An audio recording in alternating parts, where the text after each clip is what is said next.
ನಮಸ್ಕಾರ ಗೆಳೆಯರೆ. 5ನೇ ಟಿ20 ಪಂದ್ಯಕ್ಕಾಗಿ ಟೀಮ್ ಇಂಡಿಯಾಗೆ ಎಂಟ್ರಿ ಕೊಟ್ಟರು ಸಿಕ್ಸರ್ ಕಿಂಗ್. ಇನ್ನು ಭಾರತ ಮತ್ತು ದಕ್ಷಿಣ ಆಫ್ರಿಕಾ ನಡುವೆ 4ನೇ ಟಿ20 ಪಂದ್ಯವು ಮಂಜಿನ ಆಧಾರದ ಮೇಲೆ ಪಂದ್ಯವು ಯಾವುದೇ ಒಂದು ಎಸೆತವನ್ನು ಕಾಣದೆ ರದ್ದಾಗಿತ್ತು. ಹೀಗಾಗಿ 5ನೇ ಟಿ20 ಪಂದ್ಯ ಅಂದರೆ ಈ ಒಂದು ಸರಣಿಯಲ್ಲಿ ಕೊನೆಯ ಟಿ20 ಪಂದ್ಯ ಇದಾಗಿದ್ದು, ಈ ಒಂದು ಟಿ20 ಪಂದ್ಯ ನಾಳೆ ನರೇಂದ್ರ ಮೋದಿ ಸ್ಟೇಡಿಯಂ ಅಹಮದಾಬಾದ್ನಲ್ಲಿ ನಡೀತಾ ಇದೆ. ಈ ಒಂದು ಟಿ20 ಪಂದ್ಯಕ್ಕಾಗಿ ಟೀಮ್ ಇಂಡಿಯಾಗೆ ಸಿಕ್ಸರ್ ಕಿಂಗ್ ಒಬ್ಬರು ಎಂಟ್ರಿ ಕೊಟ್ಟಿದ್ದಾರೆ.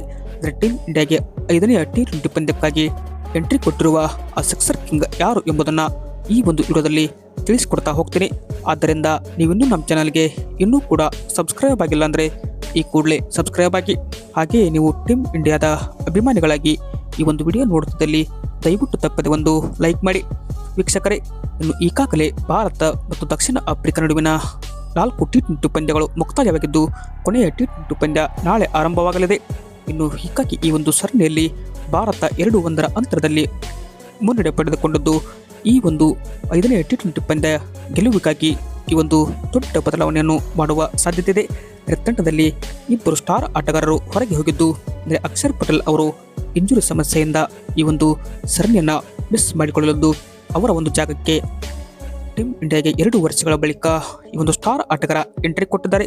ಯಾರಪ್ಪ ಅಂತ ಕೇಳ್ತಾ ಹೋಯ್ತು ಅಂದರೆ ಶಹಬಾಜ್ ಅಹಮದ್ ಅವರು 2023ರಲ್ಲಿ ಟೀಮ್ ಇಂಡಿಯಾ ಪರ ಕೊನೆಯ ಟಿ20 ಪಂದ್ಯವನ್ನು ಆಡಿದರು.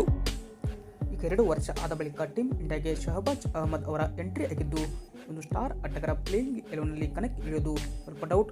ಇನ್ನು ಎರಡನೇ ಬದಲಾವಣೆ ಏನಪ್ಪ ಅಂದರೆ ಟೀಮ್ ಇಂಡಿಯಾಗೆ ಸದ್ಯಕ್ಕೆ ಶುಭ್ಮನ್ ಗಿಲ್ ಅವರು ಕೂಡ ಇಂಜುರಿಯಿಂದ ಹೊರಗೆ ಹೋಗಿದ್ದು, ಅವರ ಒಂದು ಜಾಗಕ್ಕೆ ಇಲ್ಲಿ ನೇರವಾಗಿ ಪ್ಲೇಯಿಂಗ್ 11ಗೆ ಸಂಜು ಸ್ಯಾಮ್ಸನ್ ಎಂಟ್ರಿ ಆಗಲಿದೆ. 4ನೇ ಟಿ20 ಪಂದ್ಯಕ್ಕೆ ಶುಭ್ಮನ್ ಗಿಲ್ ಅವರು ಇಂಜುರಿಯಾಗಿ ಹೊರಹೋಗಿದ್ದರು.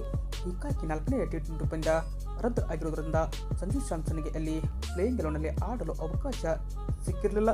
ಹೀಗಾಗಿ 5ನೇ ಟಿ20 ಪಂದ್ಯಕ್ಕೆ ಸಂಜು ಸ್ಯಾಮ್ಸನ್ ಬ್ಯಾಟಿಂಗ್ ಆಡಲು ಕಾತರದಿಂದ ಕಾಯ್ತಾ ಇದ್ದಾರೆ.